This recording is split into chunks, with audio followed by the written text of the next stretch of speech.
Hi, welcome to Navigating the Truth on KCR Radio, and today is the first show of the new year, January 8th, 2023, and I have a very special guest, Solaris BlueRaven. Solaris also has a show on KCOR, and the show is Hyperspace, and I'm very excited about this interview, and I'm nervous during the interview, so I probably talk too much, but it was awesome and a privilege to interview Solaris BlueRaven. Conspiracies of yesterday's translate into the truths of today. Are you listening? The veils covering the truth are lifting, and understandings once suppressed are finally being revealed. Will you be ready? And now, your host and navigator through these circles of lies, the host of Navigating the Truth, Caroline Bell Tumblety. Hello and welcome to Navigating the Truth, and I am sending out New Year blessings to everyone. This is going to be a fabulous year and no more backtracking. We are going forward.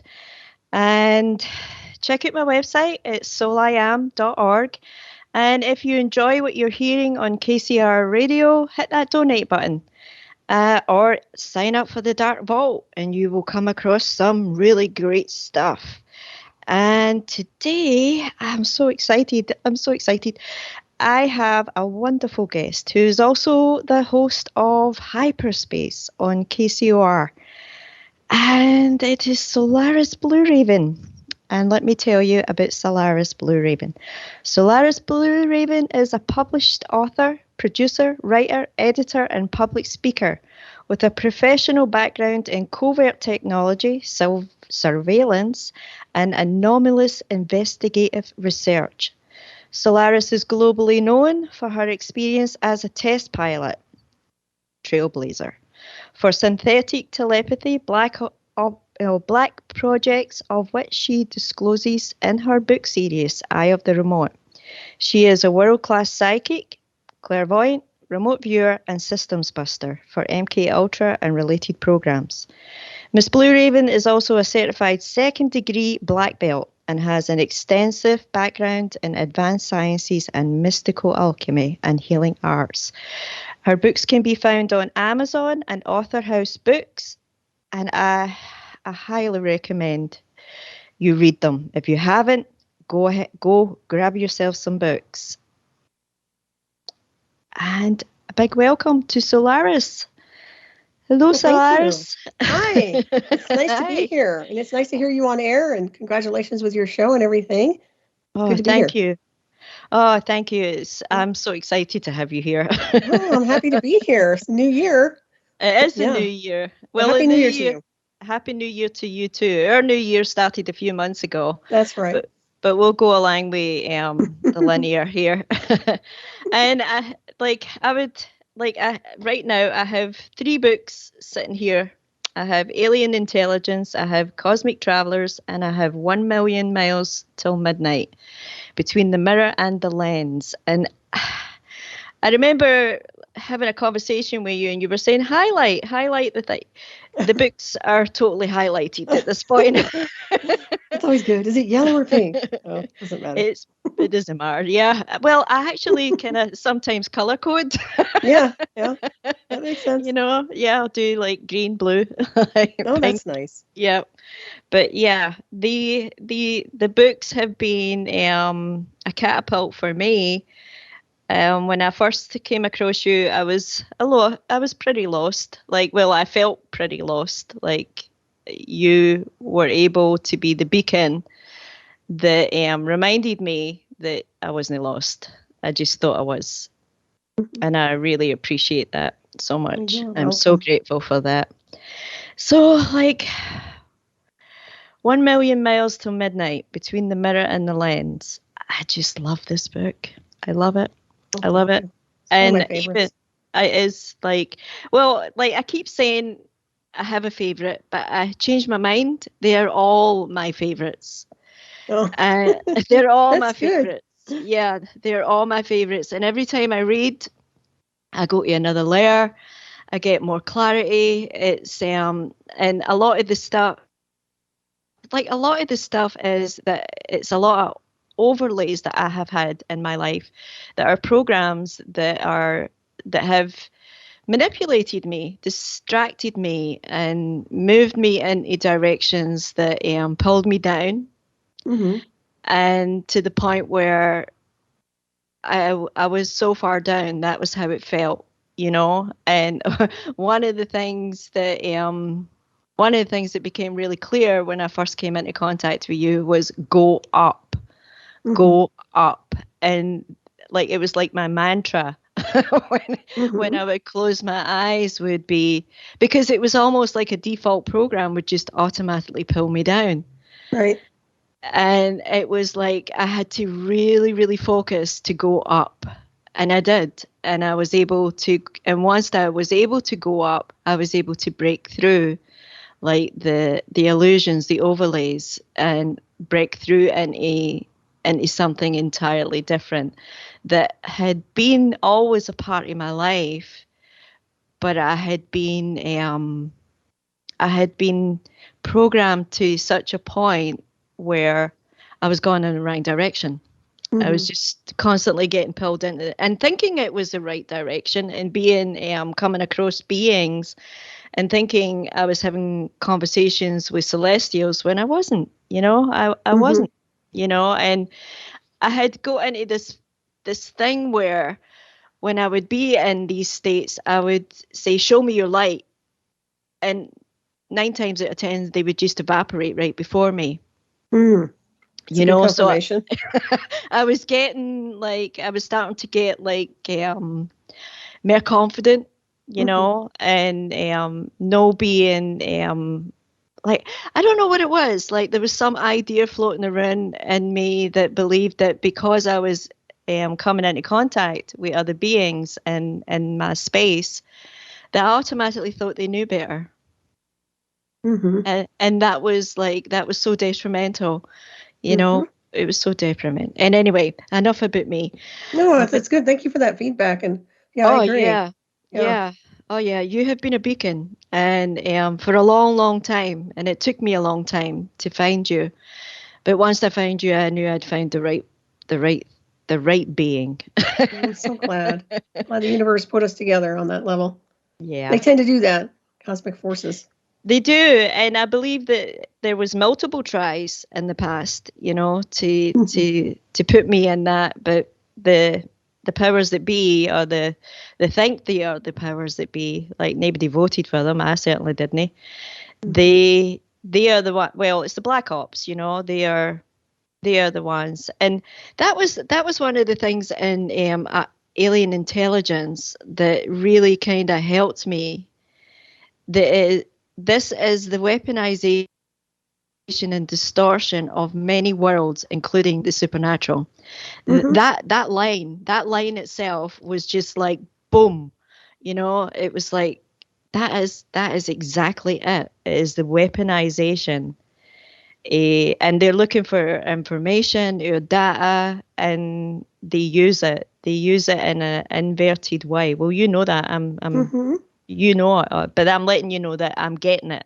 Oh, I'm so glad. Well, that makes me feel good, because that's the whole idea, is to make sure people at least get some passage in what I'm writing about so that it registers on a consciousness level. So thank you for sharing your information with me on that. And I'm glad it was able to activate you to some degree on another level. Yeah, definitely. It's really important. It's really, really important. It is. It really is. Like, well, also like my confidence level, like was sorely hurting. But now it's like, and it's not so much that I don't respect other people's opinions. I do respect their opinions and their perceptions. But what I would say is dig a little deeper, you know, like to the people out there that are listening, because there are a lot of meandering that goes on in the realms that you find yourself, whether it be dreams. And I totally get now. Like at first I wasn't really getting that they were digitalized, but now I'm seeing it. I'm seeing it really clear. And I think I shared that with you. Like I had found myself in this realm, and it was just so false. It was just such a false.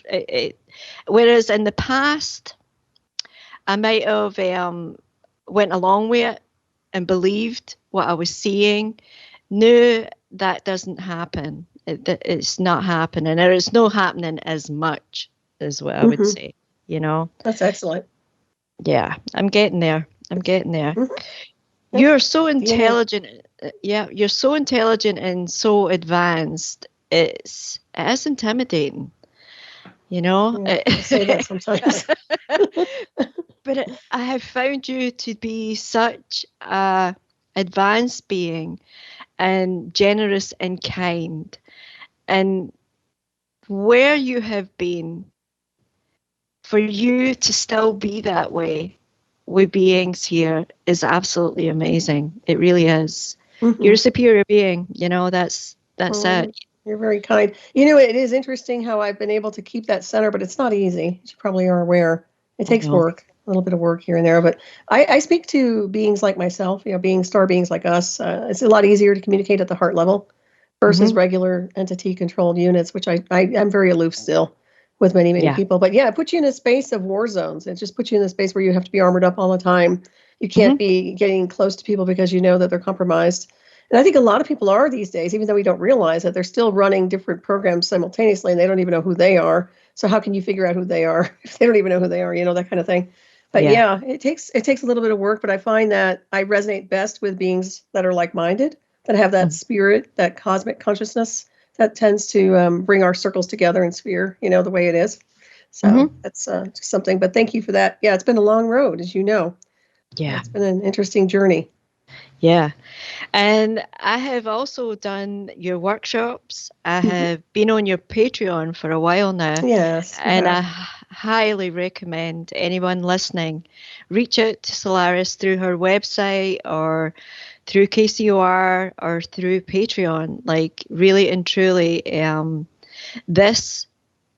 what Solaris is offering, you will not get it anywhere else. There is nowhere else on this realm that can help the way that Solaris can, and that is my opinion.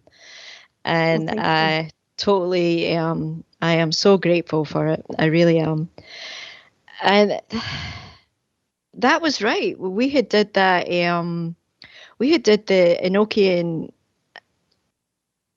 initiation, and that was really like I had been doing work with you for a couple of months prior. And that particular session that we did, where we had that voice come in out of nowhere. Yeah, I wish we could have recorded that. I don't think we were meant to. Yeah, Probably I don't not. think. Yeah, with all the interference we used to get on Skype. Yeah. Oh yeah, yeah. Planes would start. That was definitely the fact that we both heard it was very interesting. Yeah. Yeah, and it happened in the silence, like at the part of the initiation where it was silent. Right. And it was just this alien language. It was not. It was unrecognized. It wasn't here. Definitely wasn't. I was actually thinking about that. What could it possibly have been? Trying to do a decoding of it, but nothing. Yeah. And I had so many interesting experiences since then, but it has to do with all the work that I have done with you. Like, it's like the whole collaboration has moved me in another sphere. Even although I'm still, for some reason, in this kind of linear, I don't resonate with it at all. There's nothing to resonate with. Right. Yeah, I think that the more people evolve at the DNA level, at the consciousness level, the less they want to be here to some degree. It's not denial. It's just that, we get it now. We understand. And it's this place becomes almost abrasive to the field, It can be. Yeah. So, even if you're brilliant and you want to do something here, and you can do anything you want, really. But if you start stepping out of the box and the configuration they've created to keep everybody slept and dumbed down, then you'll find you'll have resistance and you'll have a lot more turbulence in your life. Yeah, definitely. Well, like, nothing works. Nothing works anymore. Like, none of my email accounts function the way that they should function. Like, people can send me emails that I never get, so they go into they go into some. That? Oh yeah, Oh yeah, Mm-hmm. and they've upped the ante on my like my Facebook is completely compromised. There is and I keep changing passwords. Like I keep like redoing things, trying a different kind of angle, Mm-hmm. and yeah, I think I'm going to deactivate the Mm-hmm. Facebook. I think I'm just going to get rid of it completely. I don't blame And you. I always think about going yeah, black too. Yeah, on various yeah, levels. Yep. that's where I'm at. Mm-hmm. And as far as like my Gmail account, that has been compromised. Like, and it's Oh yeah, those are easy to crack. That mine was too a long time yeah, ago. Yeah, that's yeah. too bad. Yeah, yeah, and my website as well. Like, I'll probably need to rebuild that. That's What happened? completely. Did it just get cracked or something, or what's going on? Well, it's really interesting. What has happened is if I post anything, like if I update like a blog and I'll post it, what happens is it ends up having links like to Pinterest Hmm. and Etsy, and it doesn't matter how many times I go in, I don't have any of that activated. Like, so I don't have any accounts that it can go to. Mm-hmm. So it's really bizarre. And then when I try to break it down and start again, I end up with the same kind of stuff. So That's weird. It might be it's cracked. just Yeah, I know you change your yeah, passwords, and I would recommend that. They cracked everything of mine back a couple of years ago. yeah, And yeah. one, but especially was obsessed with cracking my Night Shadow Anomaly Detectives website. It just, like I said, they're just petty, and some are hired, It but is some are petty. not. Yeah. Mm-hmm. It It is doesn't hurt petty. me. It hurts the people that are trying to connect with me, truly. That's what it Exactly. boils down to. They're not doing any damage to me. They're doing damage to people who are seeking assistance. So it's Yeah. a disservice on that level. It's too bad. And yeah, I would say get extra security perimeters or do maybe a different hosting system. Yeah, yeah. Well, I'm also like I couldn't care less if I wasn't on the internet. Like I really don't care. Like it's not part of my world. I think they've ruined it, to be honest. It They used to be have. kind of fun Yeah. to have your website out and you have your clients and now they've poisoned it with such illegal surveilling and manipulation and blacklisting and that kind of thing. I think it's really poisoned the whole internet feeling. Just like there's nothing genuine about it anymore. It really does need a revamp, if you ask me. So yeah, Yeah. disappearing isn't really a big deal. But I remember back in the day, and we probably talked about this off air a long time ago. But I used to hand out flyers for when I was doing healing work and initiations and workshops. In the old days, we didn't have the internet like this, so we used to just do old-fashioned ways of advertising, and a lot of it was word of mouth back in the day. But it was local. And the one nice thing about the internet is that you have international. You have people outside the U.S. yourself. I don't think we would have been able to connect because I'm here and you're there outside Right. of that. So that's one good aspect of being on the internet is to be able to reach out to so many on that level. That is a really great thing. And that was one of the things that I really loved because when I was in America, my family was here. And when the internet came along, it was a case of being able to keep in contact with them on a daily basis.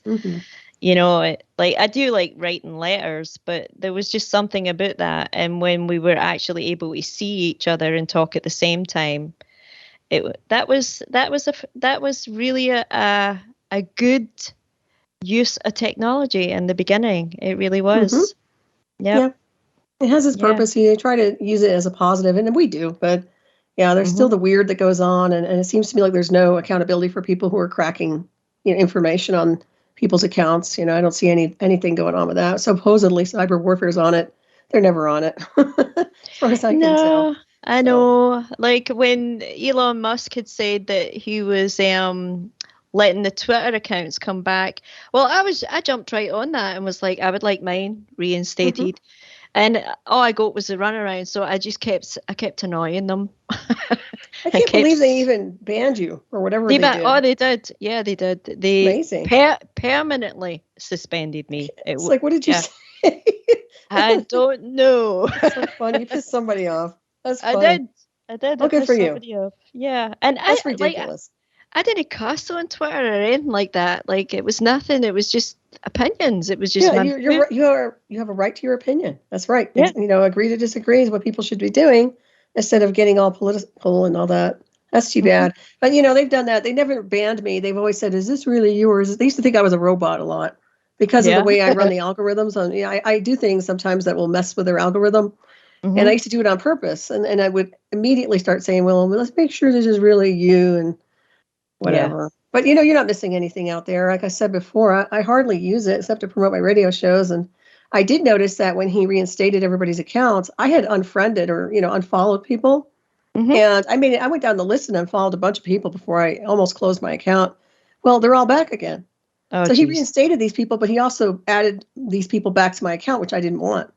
So You want to tell me why he reset it like that? To keep data mining information to see what everybody is? Because in my opinion, he was doing surveilling. He was surveilling everybody's profiling on there, his profile, excuse me. So, he has a lot of intelligence gathering right there by resetting it so he could do his own assessment or maybe give it to somebody else. But I found that very interesting because I remembered unfollowing a group of people, a lot of people. I wanted to keep it really small, and that was reinstated immediately.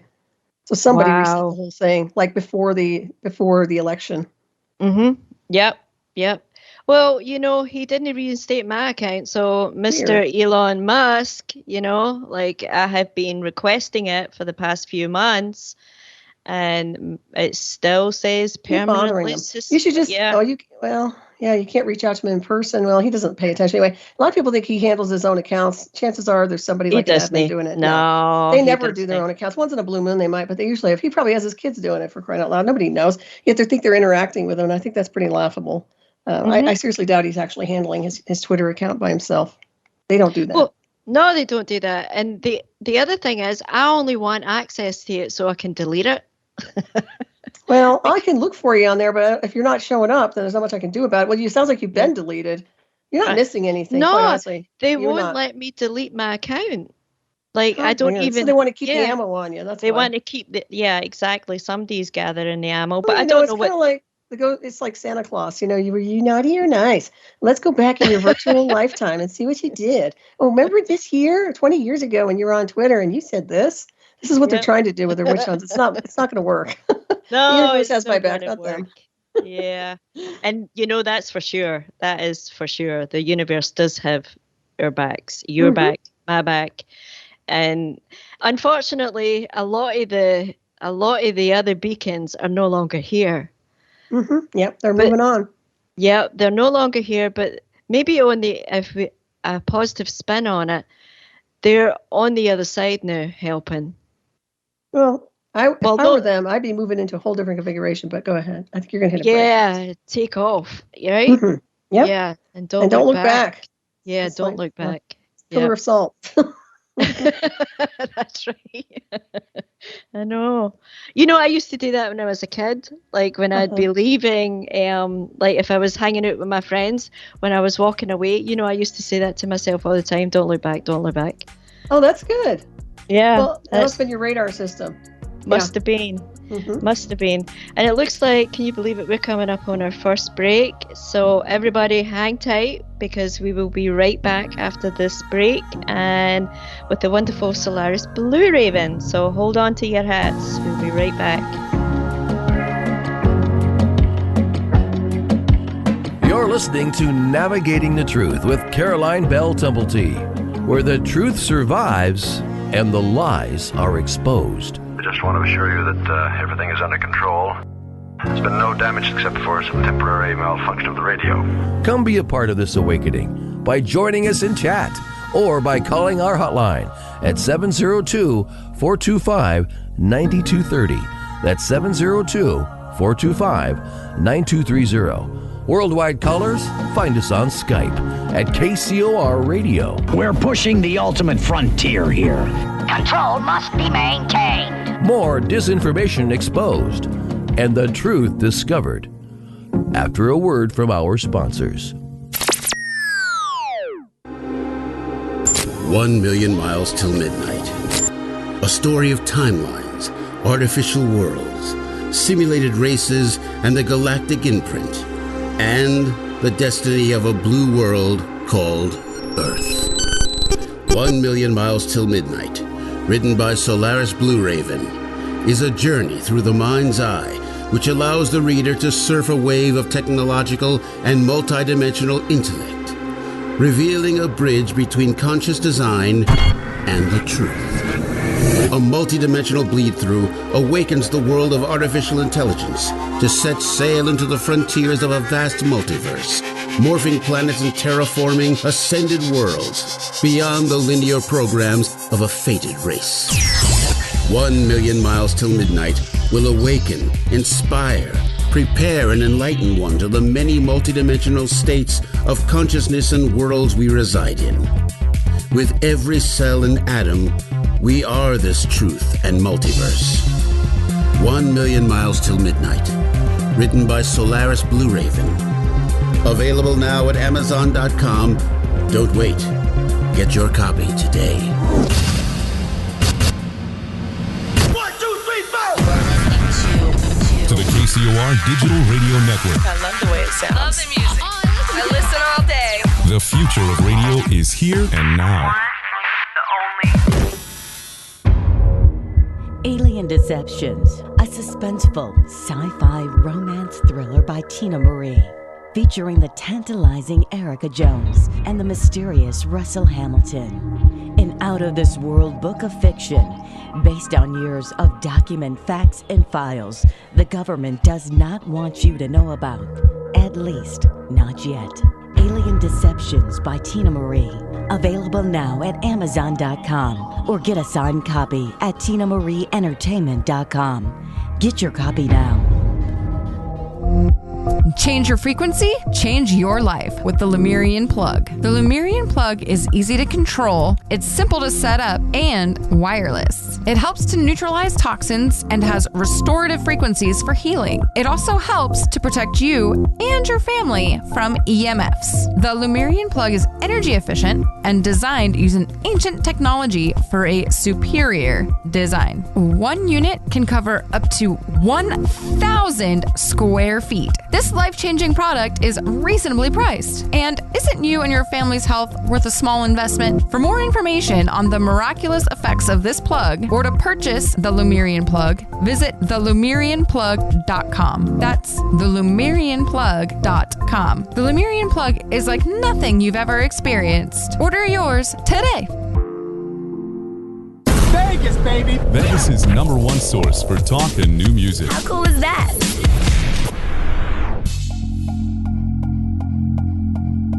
Going live in 3, 2, 1. Welcome back to Navigating the Truth, the one show that peels back the masks of the elite and exposes the truth we're not being told. Here to warn you. You must not abuse the power you've been given. Eventually, you will lose control of that power and the whole world will suffer.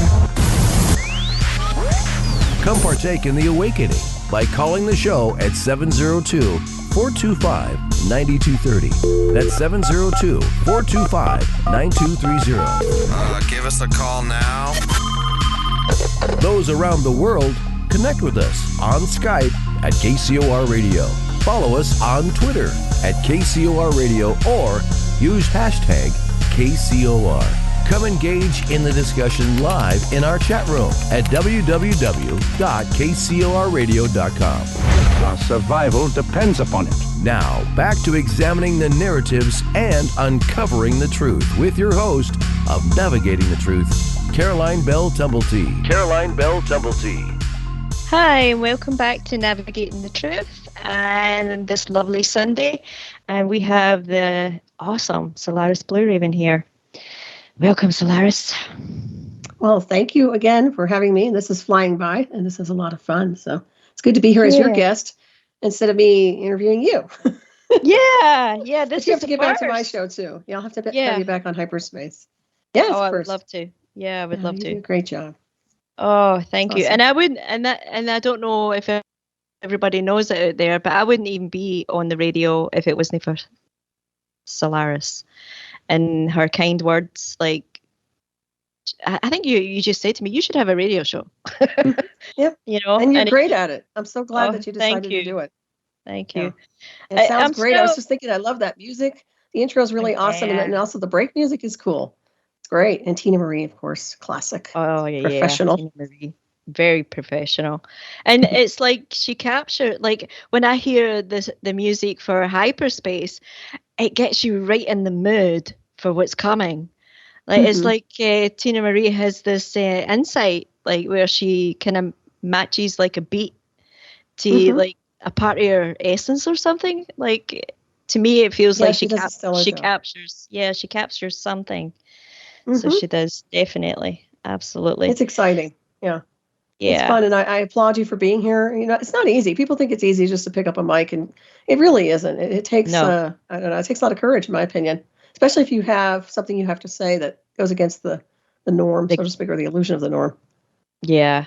Well, it is an illusion, you know, and that was what I wanted to talk to you about, that there are a lot of beings out there that are confused about the AI, and you cover it really well in Alien Intelligence, the book.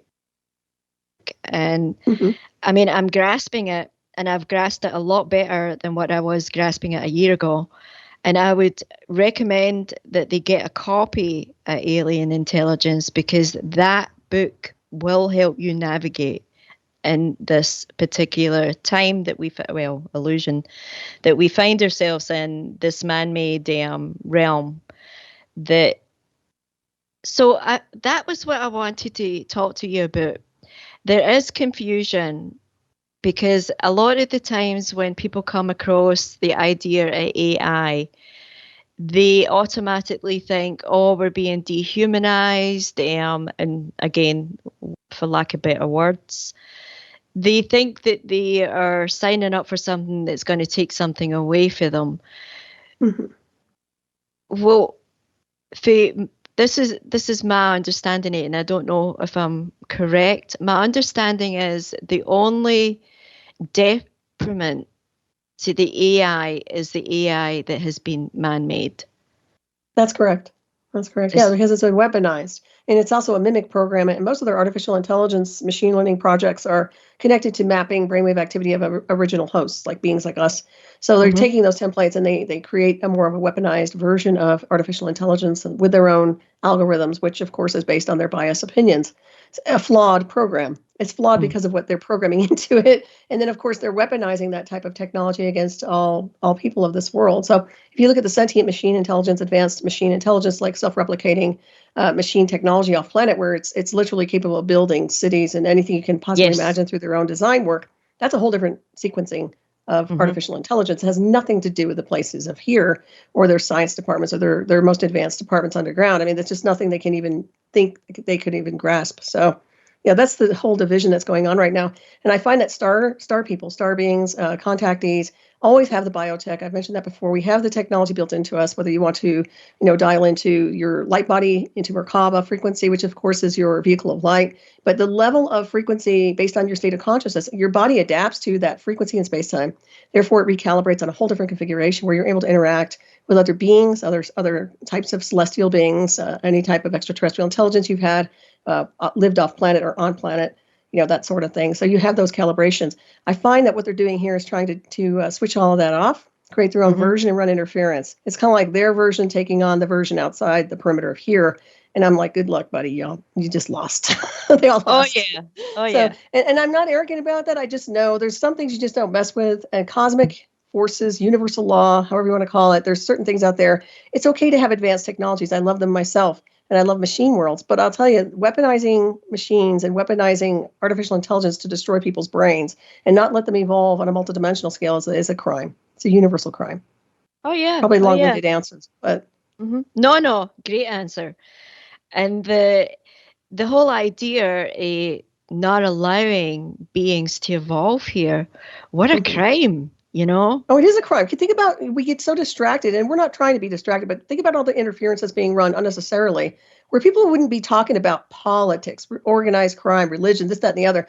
They'd be focused on the cosmos or their own dreams, which isn't an illusion. It's literally bringing the cosmos to you here on this timeline, if you really so choose.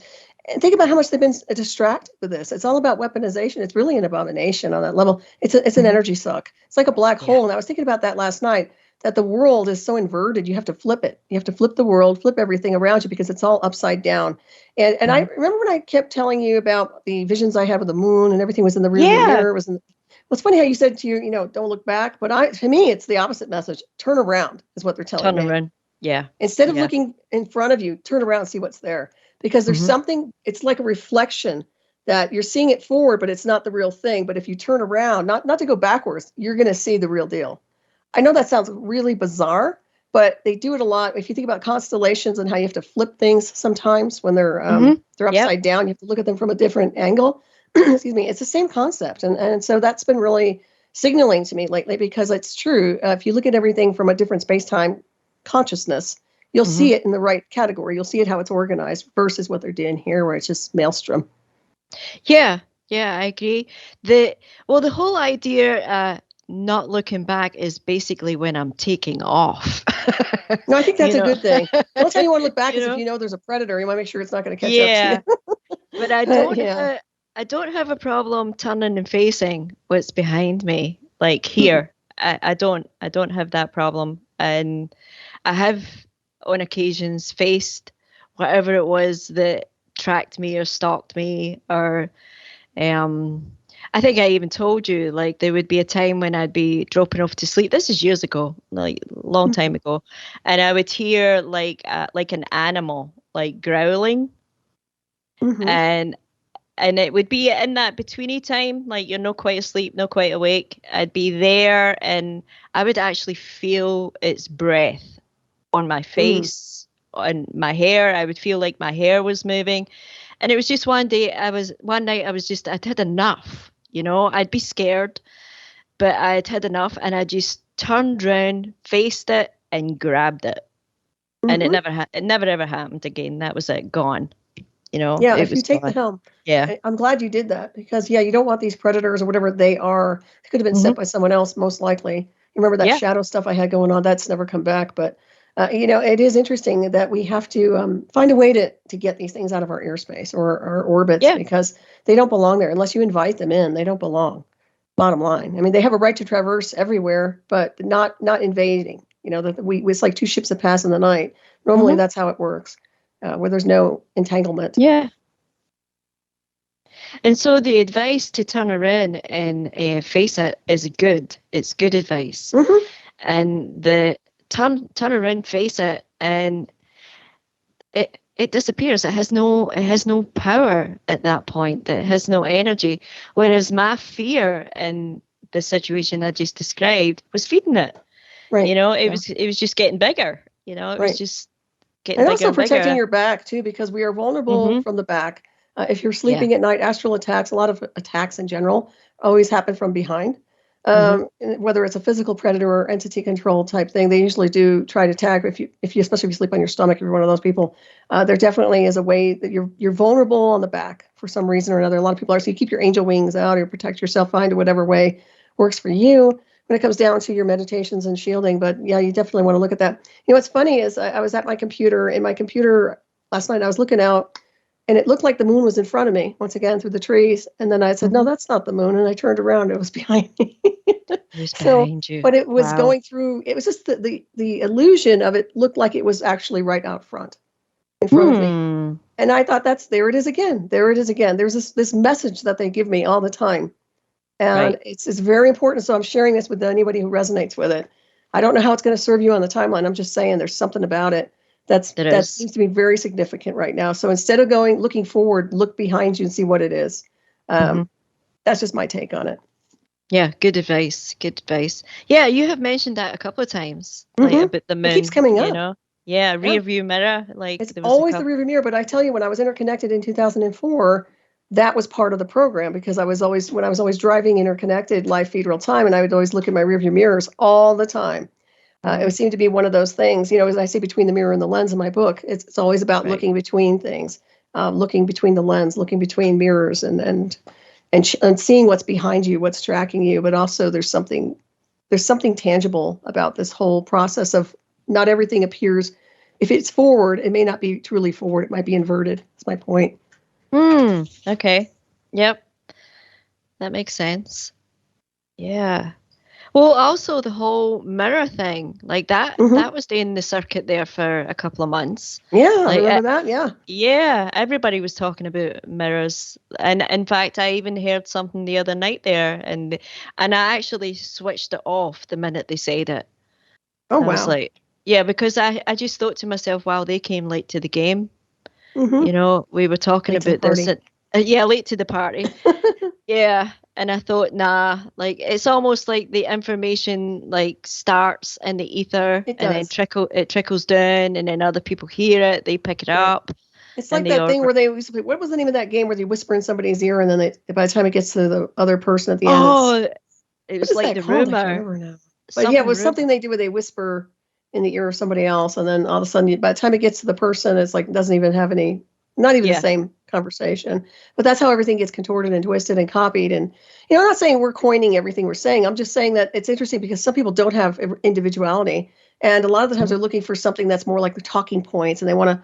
And you'll see that go on and on. I mean, I've seen it too on the internet where you say one thing, and all of a sudden everybody else starts running with data, but they don't get it because they're not really comprehending it on a true consciousness level, in my opinion. So then it just becomes a stupid storyboard of conversation that has no value. It really does take certain beings to represent the information, in my opinion. That's just, I'm not even being arrogant about it. I'm just saying it really does. But I see that a lot. It is interesting about the mirrors, though. Yeah. Yeah.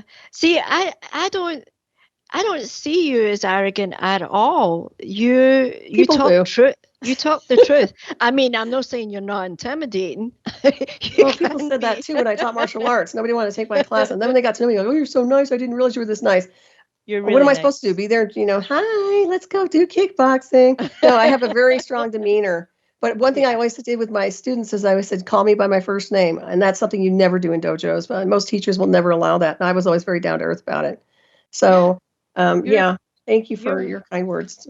I appreciate it. You're very relatable, like I know that it's only one aspect of you that is remaining here, but that one aspect is humble, is kind, is generous, is so knowledgeable, and you just are, you are a being that you have survived things that I don't think anybody else could have. I really don't. No, I don't think so either. No, I agree with don't you on think that. so. Yeah. I mean, I know you've had your share of hardcore stuff that's happened to you. But this project, I think the reason that they watched it with kid gloves was because it was a very dangerous program I was interconnected with, and that put me in a space of vulnerability. It's actually quite negligent what they did because anything could have happened to me after I was out of the house, on an airplane, any place. I mean, anything could have happened, and yet that's why they were so into handling me interconnected life feed real time. But when I think back at that and the disorientation and the pain that I went through, and how there was no one there to comfort me. And even if Michael was my handler at the time and we had conversations on the phone and then in person, it wasn't the same. There wasn't any resolution there. It was all masking programs. It was all masking and protecting them instead of really fixing the situation, which never happened. So, yeah, it's amazing. But you know what? I've never had the worst part of my life right now in the illusion of space-time was the aerial warfare they've been doing this past year and a half. I have to tell you. And I think you know. I tell you a lot about that. Yeah. But it's unfortunate because I've been through a lot and I got through so much. And now here they come cruising like snakes in the grass with their aerial warfare. And believe me when I tell you, this stuff can harm those of us who have technology built into us. It's as simple as that. It causes damage, okay? And even if it's not full on damage where I'm dead 20 seconds later after they fly by, it's a wearing down on the electromagnetic field level. It causes a lot of problems with me because I've been calibrated for particular configurations with the initial technology I had. So, and that's why it's like, you know what? It's like anybody who's like, well, you have a heart pacemaker, say you have one of those and you have electrical people running interference. We are electrical beings. With those of us who have technology built in us, that takes it to a whole different formula. So it's really not okay when they're running aerial warfare and they're running and traversing airplanes back and forth across my residence and literally beaming in my house with these transponder signals and everything else. And you think it's imaginary. I'm telling you, it's not, because I hear it. And it's not tinnitus, as I mentioned. But I have been working on the Faraday cage in the house, and it's been working a little bit better. It's been taking the edge off, but I still can't do that much because I want to make sure I have a signal for my computer. So, yeah. But yeah, it's just an abomination. And like I said, I just document it. But thank you for acknowledging that. I'm pretty tough. And when you get through trauma, and I'm sure you can relate, you go through stuff where you just take a hit, you take a hit. I'm okay. I got that when I was in martial arts. I used to do hardcore sparring, hardcore competition, and I would take a lot of hits. Of course, I give a lot of hits back. That's why I was state champ in Colorado. But I can tell you, you just get used to working around injury. And even if you have like a mild concussion or anything, you just say, I'm okay. You're not okay. You have to heal. And the body, and luckily I'm a healer, so I can also integrate healing modalities, but still, the body takes trauma. It takes a lot of hits, and my body knows exactly when it's under attack. And the radar system in my body is like its own sentient intelligence. I'm here, but then there's the system that's saying, "Hey, red alert! You're in the line of fire." And I'm just getting zapped. So it's been interesting, and I am concerned about my animals, but so far, they're okay, but they're also puppies. They're going to be okay. Like they are going, I don't know how I know that, but I know that. I think they know that. They're very strong. Lex was old, okay. But these guys, and Orion is like steel, man. He's unbelievably strong. He's a Saint Bernard, but he's something else. Well, you just look at his face. Yeah, you look at him. You should see him now. I'll take a picture. He has the face of a lion. Really? I mean, it's like this. Yeah, his features, like his skull is getting big or something, but he just reminds me of a lion. He's gorgeous. That's very cool. He's turned into a real Saint Bernard. I was visiting I have a lion that is a statue. It's an old statue. I think I told you about this. It's up by the old castle, and I visited that the day, and I talk to it. I feel like I always put my hand on it. I always kind of do my thing. And the day I was talking away to it, I actually feel like I must have had a pet like a companion like that. At some point, and you probably still do. Yeah, probably, yeah. But it reminds me of Sekhmet a lot, what you're describing, the lion. Yeah, Sekhmet. Yeah. And also the cat people, the cat races. So they talk about too. Not mistaken. So very, very interesting. They're good. They're good wards. They're good guardians for sure, especially for divine feminine and goddess energy. Yeah, so are dragons. You have been listening to Navigating the Truth on KCOR Radio, and my guest was Solaris BlueRaven, who also has a show on KCOR Hyperspace. And if you would like to hear the rest of the interview, please go to kcorradio.com. Thank you.